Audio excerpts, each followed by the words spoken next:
You know exactly when it's your time for the camera, right? Hi. On today's episode of Free Unsolicited Cooking Knowledge, we'll be making roasted beets.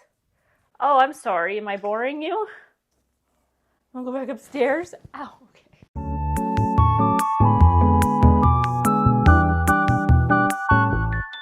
Welcome back, little spoons. If you are new here, don't forget to hit that subscribe button because I'm what? Missing ingredient to your kitchen.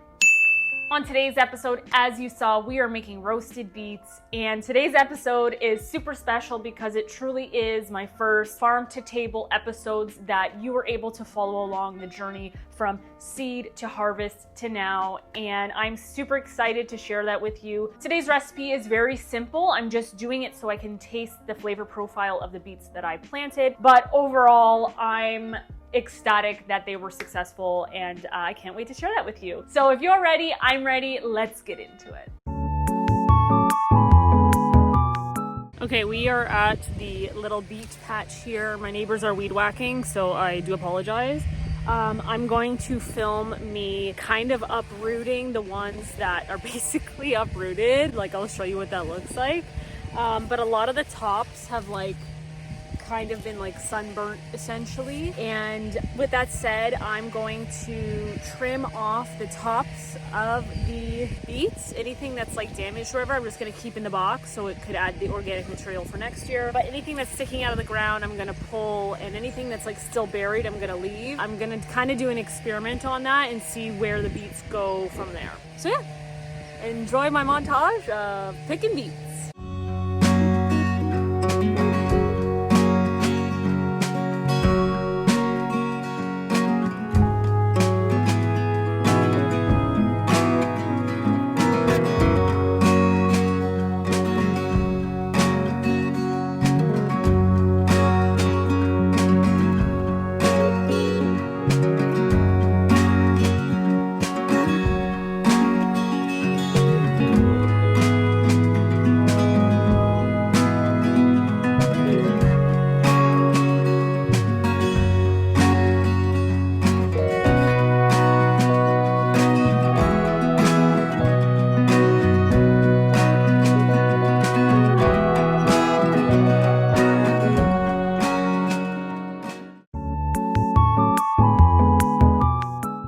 As you saw, we went and harvested the beets, and today is the first time that I could say I have done some TV magic. Basically, I just pre-roasted and pre-boiled the beets.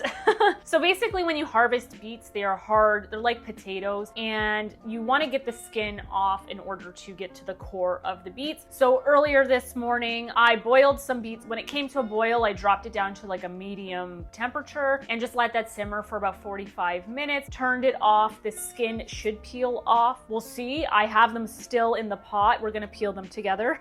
And then I did the other beets in the oven. I just washed them, cut the little ends off, and then I wrapped them in tin foil and I baked them at 425 for the same amount of time, 45 minutes. They should be soft. The fork should go in. Not too soft. You're not making it to be mashed potatoes or roasted soft potatoes, because we're gonna cook it and roast it further past this point. This is just basically to ensure that the skin comes off. So now that that is done and they're still warm, they're not cold or anything, I'm gonna try and attempt to peel them this way. So I have my boiled beets here. Violent. The pot is just warm. So this is what they look like. They look the same basically. Oh, and this skin just literally peels off. Holy Moses, I wasn't expecting that easy. It's been a while since I have boiled beets before cooking them, mainly because I'm lazy, and I will be the first one to admit that, and I just buy the pre-cooked, pre-peeled beets in store. That's what I did with my last roast beet episode. But I kind of wanted to take you along the process with this. These are warm, they're not hard to handle. It just peels so easily. Wow, look at this. Like paper. They are such a beautiful color. I read online you could use paper towels to kind of wipe it off, but it's easy enough. I don't care if my hands get stained. Come on, I'm a farmer. And there you go. There's one. So simple, so easy. Also, yes, I understand some of these are small. I feel like maybe I harvested them a little too early, but the beet tops were starting to get a little sun-dried. No matter how much I watered them, I should have covered them a bit, but these are good enough for me, okay?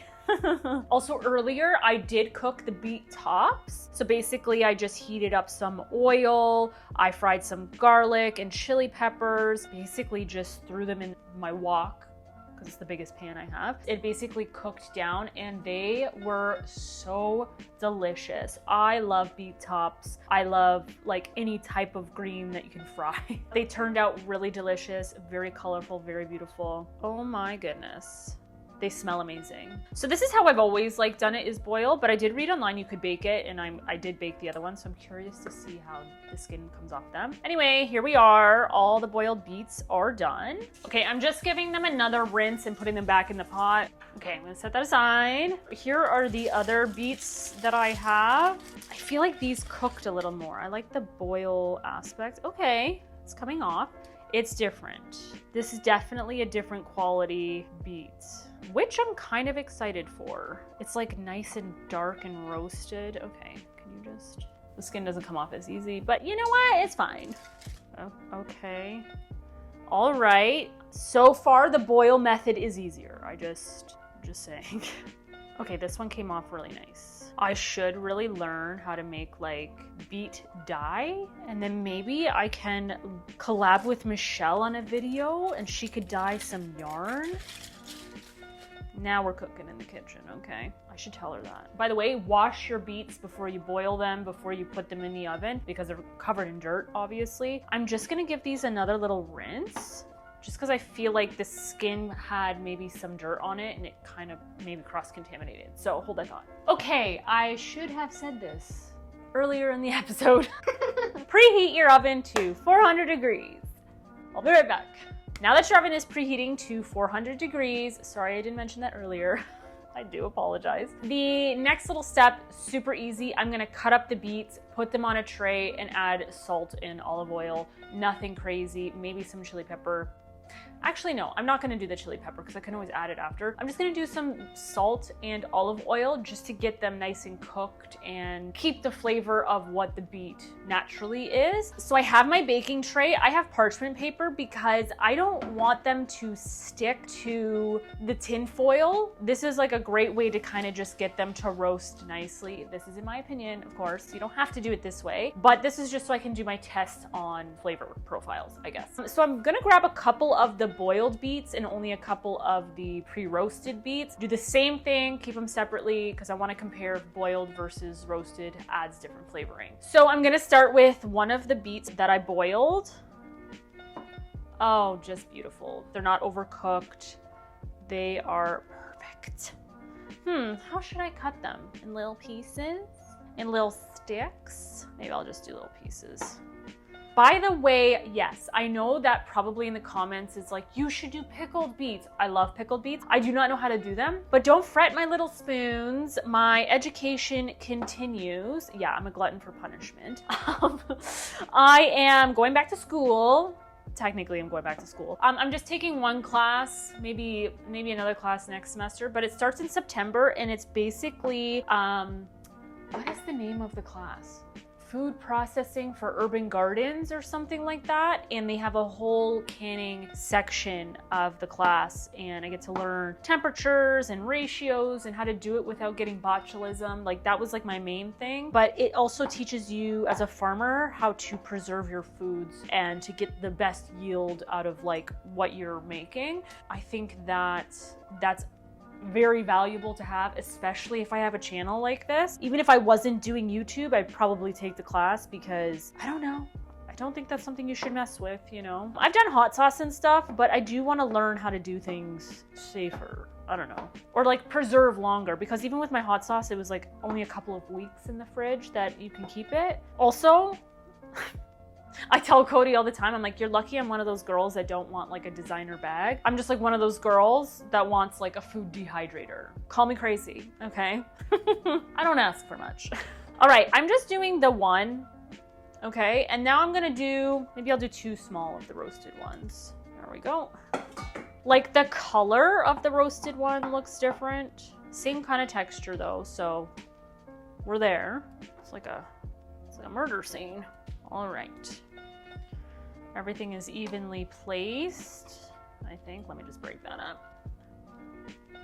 This is the boiled and this is the roasted. You can kind of see how the roasted is a little darker, which I'm almost gonna be 100% sure that's gonna affect the flavor, but I feel like they're both gonna be just amazing. Now that we have them on the little tray, I'm gonna put some olive oil and salt. Okay, just a nice drizzle. Beautiful. And we're just gonna cover it all in salt. All right, I'm just mixing these a bit. Saturate. And we've preheated. Now that these are ready to go in the oven, I'm not sure how long I'm gonna do it for because basically they're cooked. Let's be real. Boiled, roasted, they're basically cooked. This is just to like solidify the flavors, I guess. So I'm gonna like put it in at 400 for like 15, 20 minutes max. Like I don't think they need to go any further than that. I will peep on them like every 5 minutes, but I have faith they'll be fine. Even if they're overcooked. I've overcooked beets before, let me tell you. And they were still fine. All right. All right, I'm gonna put these in the oven and I will be back to tell you how long I really did that for.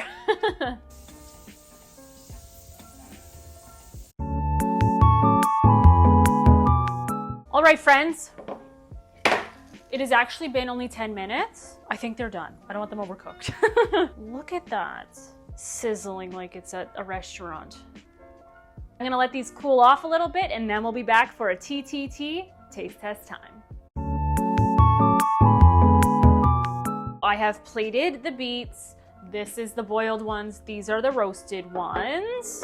They have cooled down. The boiled ones are still like a different red than the roasted ones. I'm going to taste the boiled ones before the roasted ones and give you my opinion on my little babies from seed to plate. All right, here we go. Oh, those are good. Texture, flavor.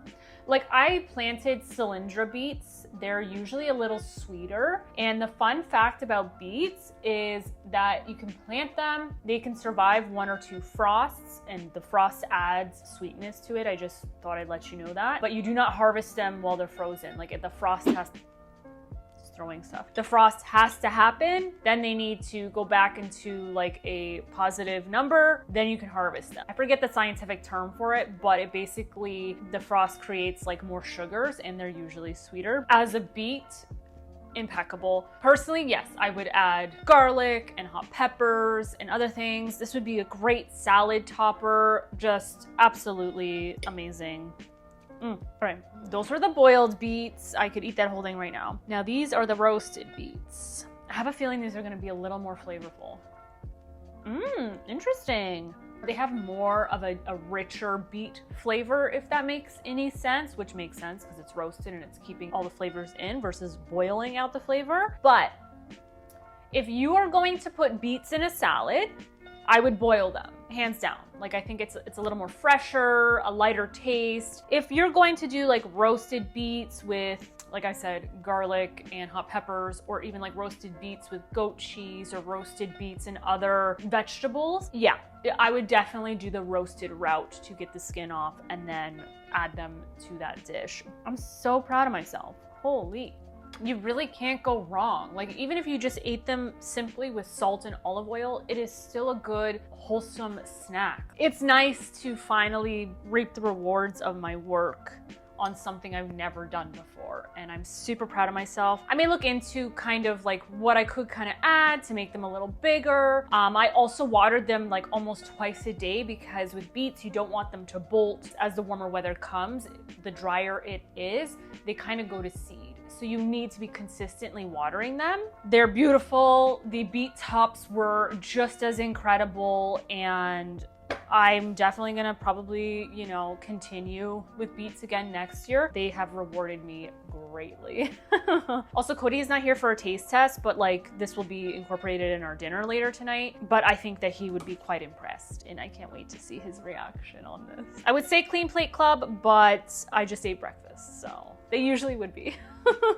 Thank you, my little spoons, for lasting this long in the video. I'm so incredibly happy that I was able to produce a farm-to-table meal, and I took you basically along every step of the way. I didn't have high hopes. I just thought, oh, I don't know if the seeds are gonna germinate. And like every step of the growth process was like shocking and exciting. And this is like the first thing in a long time that I'm truly proud of, because this is what I want my channel to be, you know, farm to table and everything in between. And I'm so glad that you are along the journey with me. I have gained quite a bit of subscribers in the last year, and I don't know, I'm just every comment's very positive, and I just love the community that I am creating. Besides like doing the farm to table meals, obviously this channel, I do want to continue to grow into the nonprofit. And now that I have Beets coming out of my ears, I have some donations I can make in the next coming weeks, which is super exciting. It's a great metaphor. Everything starts as a seed and everything along the way is a win, and this is a win, and I'm just so incredibly happy about it. Anyway, with that said, thank you, little spoons, and you know what? Beets. See ya.